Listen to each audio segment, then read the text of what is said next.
What is happening, people? I am BA, back once again with another reaction in the Tales from the Crypt series. We are now on season fucking 3. Right there, that's what we're on. This, season 3. Us, me, you, we made it. Season 3. Let's fucking go. Episode 1. Never seen it before. Don't know who's in it. Don't know what's about to happen. Don't know anything. Don't care. Let's check it out and see what it's saying to it. Nice, we finally get the intro. My last 2 seasons, for some reason the intros weren't included on the copies of the DVDs I had of them. See season 3 pop up there. All of a sudden we got intros. Coincidence? That's for the CIA to decide. This is fucking incredible, by the way. I'm so shocked we haven't had this intro yet because it again is like a haunted house set or a ghost set at a theme park. You know, when you go to like some theme park and they got the ghost ride, but at the highest production qualities. I would have loved to have visited this set. I mean, it's obviously not one set. You know, they cut when they were going up the stairs and through the door as another cut.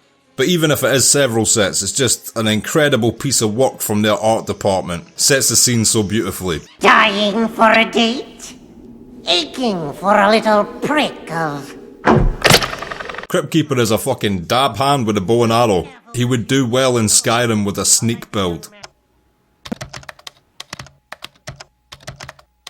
Well, at least he's writing in the correct script font. INT dot for any script writer out there is how you establish an interior before you start writing that scene. So you do your scene head and then INT dot. Empty living room in Tales from the Crypt scripts, for example. Not this. This is a occupied kitchen. But you know, Tales from the Crypt historically. INT dot.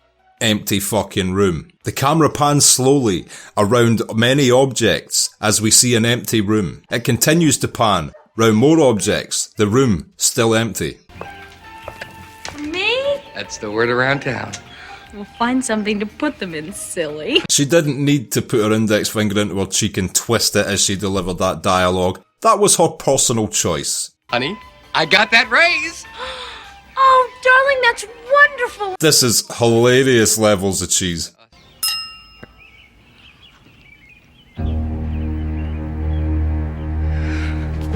What the fuck? I need you now! This isn't real. This has got to be a dream or a TV show or... I mean, it could also be Tales from the Crypt to be fair, but shit. I've been aching for you all day. I appreciate her enthusiasm. And her power. I mean, if this is not in fact a dream, he has basically a great wife. And this should be a fun episode. Oh, God, it's practically talking to me. Wow. This is every guy's dream blowjob. No. Oh, okay, it's his not script. again. Of course it was. We saw him write INT dot.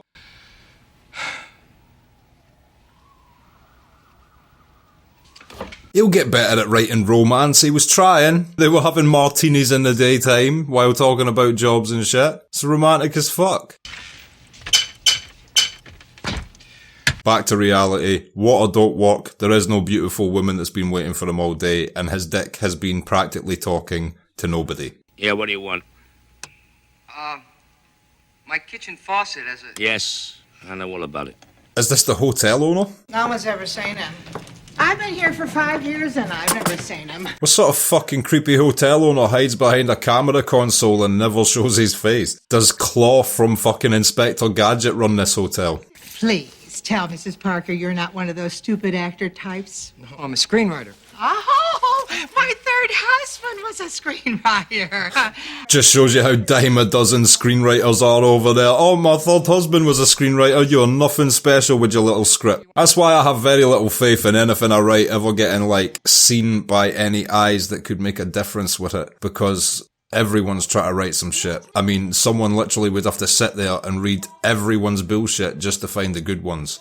Not saying mine is one of the good ones even, but they would have to sit through reading my bullshit while finding something they liked as well. It's so much reading, it's basically a game of politics and who you know even to get your shit read. And I just don't play politics like that. Walter, all I want is a chance. Just a chance. Walter, you do it for me or you're dead meat with me forever! Holy shit. Not just like we're over. You're dead meat, mate. Forever dead meat. I will freeze your body so that I can constantly reopen it on anniversarial periods and fucking stare at your dead, chopped up carcass, you fuck. Mr. Strong, there is a beautiful girl who lives in this building. Miranda Singer, 509. This is the creepiest fucking hotel owner of all time. You ever seen that film Sliver? It's quite shit, but you know, it was famous for having Sharon Stone in it when she was like willing to show her pussy on screen. Kinda similar vibe.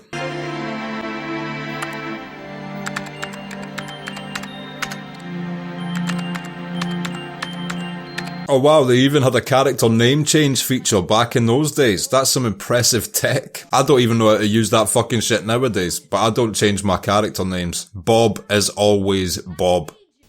Alex, I am this girl. I know I am. Alex, I will scream if you mention Bimbo Beach too. I need those pages. You got it? Well, she seems nice. What are you doing? French Lick, Indiana. Who the hell are you anyway? Larry Bird's hometown. Get out of here! Fucking hell. I mean, she's equally cheesy in his dream script and in real life, just in two different tones. She was overly smiley when he was dreaming. She's a super bitch now. Whatever your name is, I'm sorry. And apparently bipolar. Miranda Singer. Edward Foster. I'm sorry, I shouldn't have been going through mail like that. Oh, he was going through a mail. Wow. She had 100% reason to tell him to get the fuck out. And she shouldn't have apologised. That's actually fucking creepy, bro. You can tell by this guy's outfit and haircut that we have now transitioned from the late 80s into the early 90s. Welcome to the 90s, Tales from the Crypt. Please don't change. Bring the 80s into the 90s along with you. The 90s was a terrible time.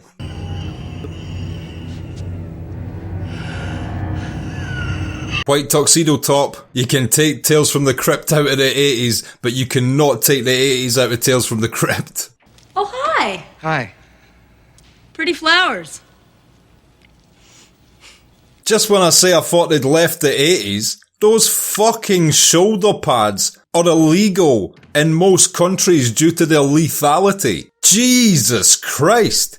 His shoulders have shoulders. How did that become a thing? I know they say it's like dominance, power, broad shoulders. I naturally have broad shoulders, so I don't need no padding anyway, yeah? But even with people with non-broad shoulders, do you really feel powerful? Do you really feel powerful with some pointy, dodgy shit on either side of you making you look like you're a Minecraft character?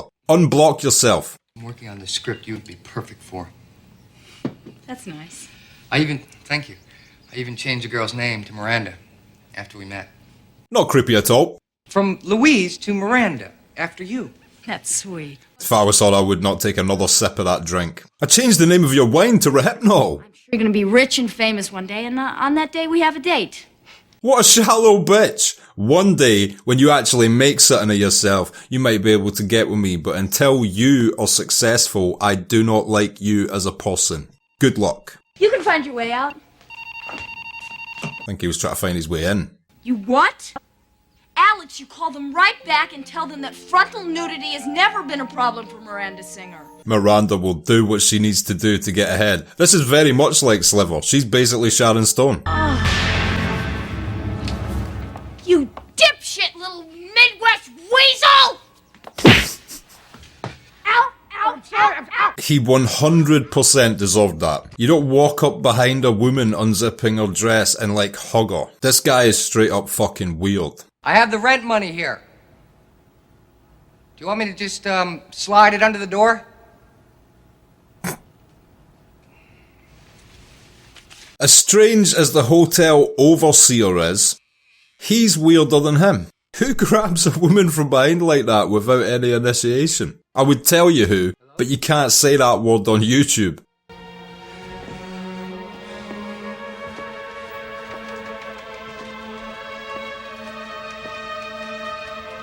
Mr. Stronham? So I wonder what the overseer wants with him. He's actually let him in his room. No one's ever seen this guy. Why is he special? You are wearing a shirt from the 90s. What is your secret? I don't really have a secret, mate. You should see my white fucking jacket.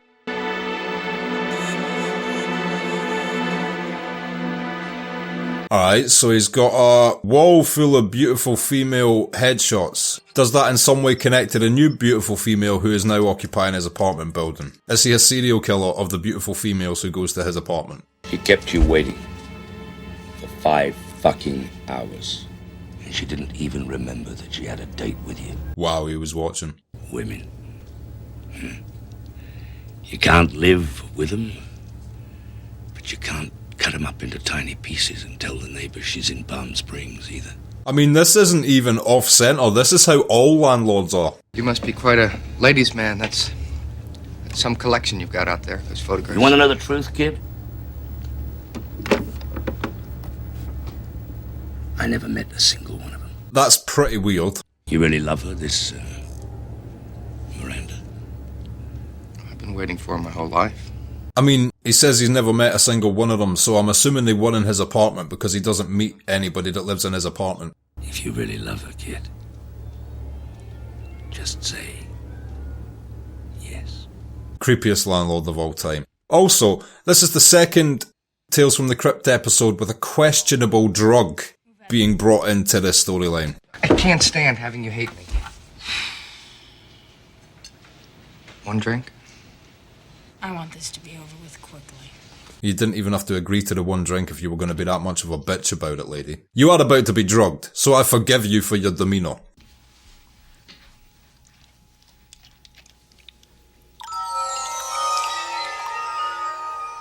That is a lot as well. Used to...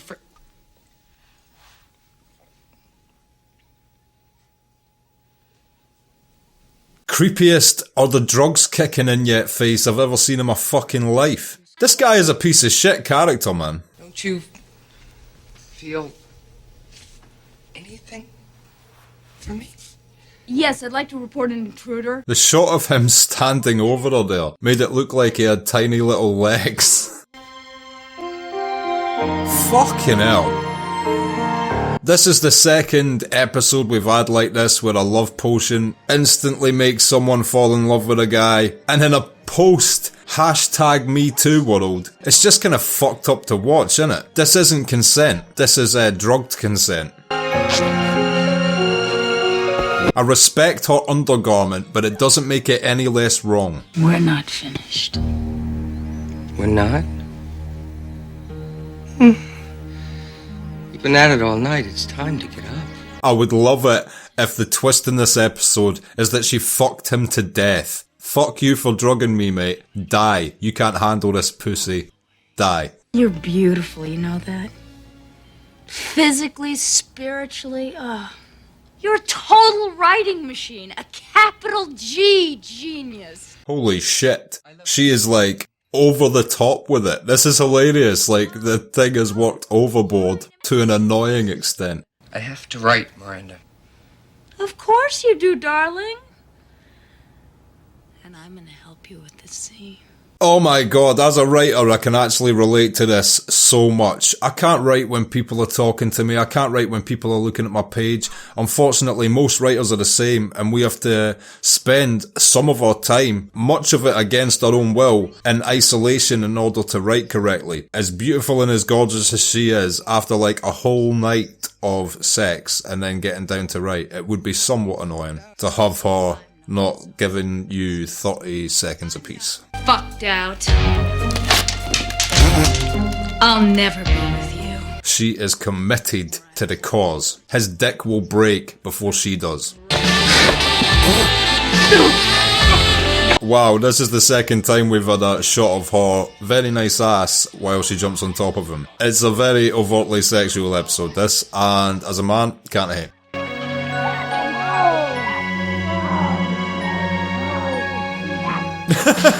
No, please don't. That was the best shot of the whole show. The old lady giving a wholesome "oh, they've got together" while they have absolutely wild animal sex upstairs. No! I don't want you anymore, Miranda. Yes! Hate me! Hate me! I deserve it! Oh my god. You could never hurt me. This is fucked up. We've had drugging and woman beating, and she's enjoying it because she's drugged. I can't go into lengths as to how fucked up that is. Especially for like a new generation who are raised in a different time to see this shit. But holy shit, don't ever hit women, don't ever drug women. I don't think I need to establish these ground rules, but just in case there's anybody out there that was like, didn't understand that that information is now common knowledge, yeah, just memorize that. Say it to yourself 10 times in a minute or something. Those women on the wall outside, those pictures, they're all dead, aren't they? Well, the men wanted love. I had the power to give it to them. This is such a weird episode. So this guy gives them the ability to have the woman of their dreams, but to an extreme extent, so that they then have to murder them, and then he'll hang a little picture on his weird overseer wall. Edward! Edward! Jesus Christ. You knew this had happened, didn't you?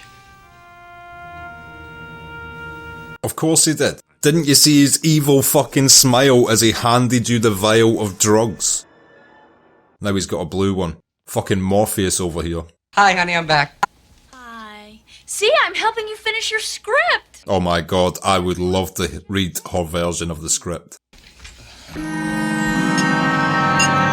And now it's turned green. Continuity error, Tales from the Crypt. Quite a big one. Now go see what I wrote. It's all about you and me. Go on, go on, go on. Go on. I'd love it if she like killed it and wrote a really great script he could never write. Oh, she swapped the drinks. Here's to persistence and getting what you want.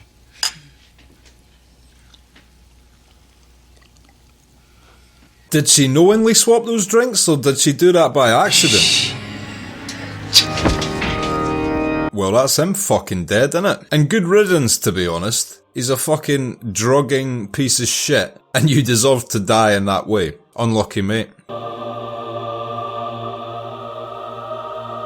Okay, so now we've got a heaven scene. Edward! Oh, my darling, I found you. And she's stalking him in the afterlife. Now we'll be together, my love! Forever!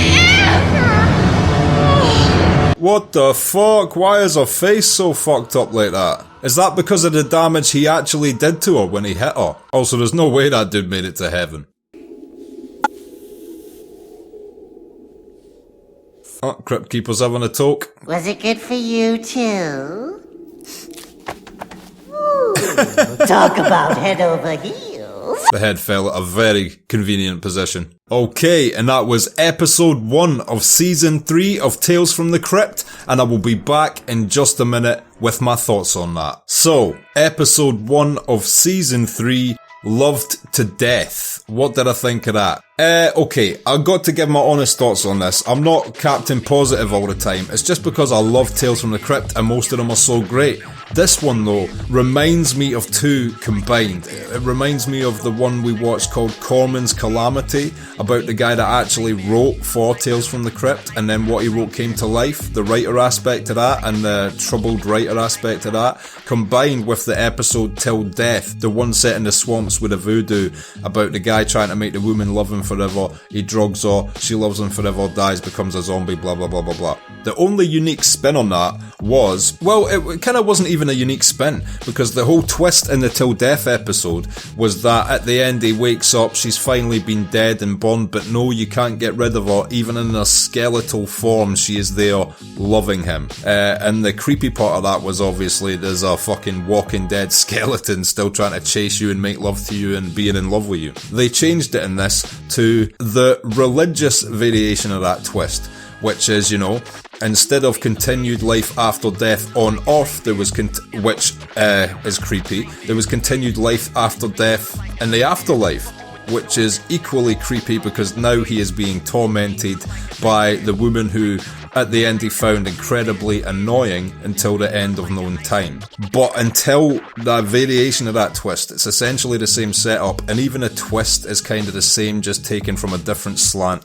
One slant is the classic horror zombies raised from the dead slant, and one slant is like, well, what if heaven's real? Imagine if, when they both died, she was now in heaven with him forever, still being as annoying, and he was tormented by her forever. I get that the change in the ending still makes it kind of fresh. It seems to me like just a small combination of the episode Corman's Calamity and the episode Till Death. I don't know if that means this is the start in the drop in quality of Tales from the Crypt. I hope it's not. I still found this episode enjoyable. It was a good, enjoyable episode. I'm not even shitting on it. It's just the thing I enjoy most from Tales from the Crypt is the uniqueness and freshness of the premises and the punchlines. And this was a retread and slight variation of both, right? So as great as it still was, it's your classic Tales from the Crypt episode. It's got everything you want to see. This one was obviously probably the most overtly sexual as well. She was running about in all sorts of skimpy clothes, showing her ass, showing her breasts. Much appreciated Tales from the Crypt, especially after the Siamese twin episode last season when we got double man-ass connected by a throbbing, pulsating middle piece of flesh. Yeah, it's a nice brain refresh there for me. This wasn't a bad episode. It just wasn't a great one. I'm gonna call it good, or even decent for a start to season 3, just because it didn't feel that original to me. Hopefully, this is not the first of many. Hopefully, this is an anomaly in the season 3 catalogue. We'll see how the quality goes from here, but I'm watching you, Tales from the Crypt. Don't retread too many episodes, alright? Your premises are so fresh and original, and anyone that can think of premises that original and fresh can continue to do so. So I've got faith in the old comic panels these were based on, and I'm hoping the next episode has a nice fresh premise, because they're my favourite part of this. That being said, another decent episode in Tales from the Crypt, but I'm looking forward to see what happens next time. If you've liked this video, click like, subscribe to the channel if you want to see more videos like this, and click the bell icon if you want to be notified as to when they drop. If there's anything you want to talk about from this episode, or anything you want to see me react to in future, or just shoot the shit, comment down below. And share this video about to anybody you think might appreciate or might want to watch this series along with us, and try and help build the channel a little bit out here. My Patreon is now active. If you become a patron, you get access to polls so you can vote on what I watch in the future. You get access to these reactions I put on YouTube weeks and weeks in advance, and you also get access to full-length versions of every single thing I react to. So all the YouTube reactions are on my Patreon in the full-length versions. They're all up on there too. So consider becoming a patron. It helps me and the channel out so much. And until next time, I have been BA. Peace.